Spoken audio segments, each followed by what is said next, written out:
এক বনে ছিল একটি সিংহ। সে ছিল খুবই হিংস্র। প্রতিদিন সে বনের পশুদের নির্বিচারে ধরে ধরে খেত। একদিন বনের সকল পশু পাখি একত্রিত হয়ে মিটিং করলো কিভাবে সিংহের হাত থেকে বাঁচা যায়। সবাই মিলে সিদ্ধান্ত নিল প্রতিদিন সিংহকে একটি করে পশু খেতে দেওয়া হবে। তাহলে আর সবাইকে প্রাণ ভয়ে আতঙ্কিত থাকতে হবে না। যে সিদ্ধান্ত সেই কাজ। এভাবে অনেক দিন চলতে থাকলো। একদিন পালা এলো এক খরগোশের। খরগোশটি ভয়ে ভয়ে সিংহের কাছে গেল। তাকে দেখেই সিংহ খুব রাগান্বিত হলো।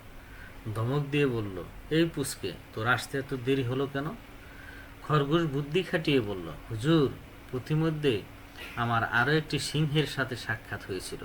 সে আপনার চাইতেও রাগী এবং আপনার চাইতেও শক্তিশালী। আমি তাকে আপনার কথা বলে এখানে এসেছি। আবার আমাকে তার নিকট ফেরত যেতে হবে। সে আমাকে খাবে। সিংহ খরগোশের কথা শুনে রাগে ফেটে পড়ল। তার সাথে মোকাবেলার জন্য যেতে চাইল। খরগোশ তাকে একটি কূপের কাছে নিয়ে গিয়ে বলল, হুজুর, এই কূপে বজ্জারটা লুকিয়ে আছে। সিংহ কূপের স্বচ্ছ জলে নিজের ছবি দেখেই আক্রমণের জন্য ঝাঁপিয়ে পড়ল এবং প্রাণ হারালো।